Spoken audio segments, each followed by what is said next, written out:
In 334 BC, one reckless charge nearly ended the life of the most famous conqueror in history.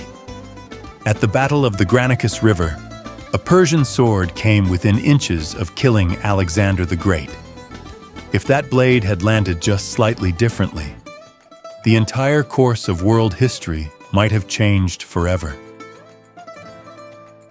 Alexander was only 20 years old when he became king of Macedon. Young, brilliant, and dangerously confident. Trained by the philosopher Aristotle, he had grown up believing he was destined for greatness. But in the spring of 334 BC, destiny would be tested in blood. Alexander's goal was nothing less than the conquest of the mighty Persian Empire. It was the superpower of the ancient world, vast, wealthy, and terrifyingly strong. Yet Alexander crossed into Asia with barely 40,000 men. To many observers, it looked like suicide. The Persian satraps moved quickly.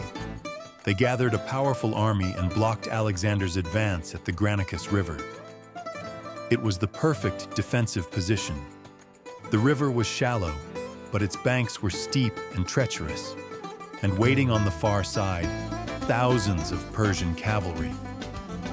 Alexander's senior general, Parmenion, urged caution. Wait until morning, scout the crossing, avoid unnecessary risk. But Alexander refused. He had built his reputation on speed, on shock, on audacity, and now he made a decision that nearly killed him. He ordered an immediate attack. The Macedonian cavalry splashed into the Granicus. Almost instantly, Persian missiles rained down. Arrows, javelins, darts. Men and horses struggled in the current as they tried to climb the far bank. And then, the Persian cavalry charged. What followed was pure chaos. Horses slammed into horses. Spears shattered. Men fought hand-to-hand in the muddy riverbank. And at the center of the storm, Alexander himself. Unlike many kings, he did not command from the rear. He led from the front. And now, he was in deadly danger. A Persian noble named Rhoesaces spotted the Macedonian king. He charged straight at him. His sword came crashing down onto Alexander's helmet. Crack! The blow was so powerful it sheared off part of the crest. For a split second, the conqueror of the world was stunned. But the danger wasn't over.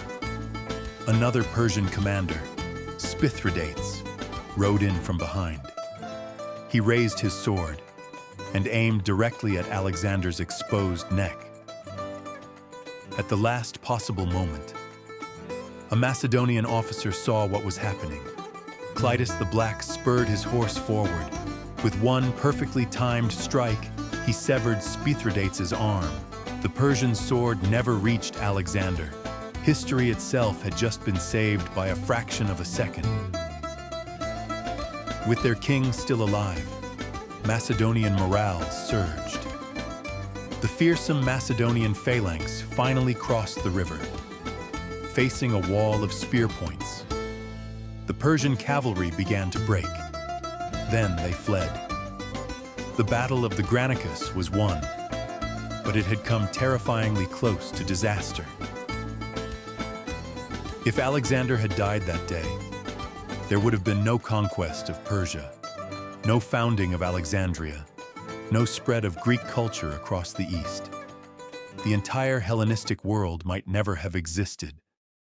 One sword stroke, one heartbeat, one man's quick reaction changed the fate of history forever.